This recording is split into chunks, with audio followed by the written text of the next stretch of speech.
brain's true potential.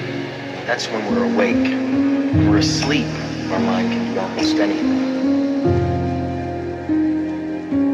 Now in a dream, our mind continuously does this. We create and perceive our world simultaneously, and our mind does this so well that we don't even know what's happening. You create the world of the dream.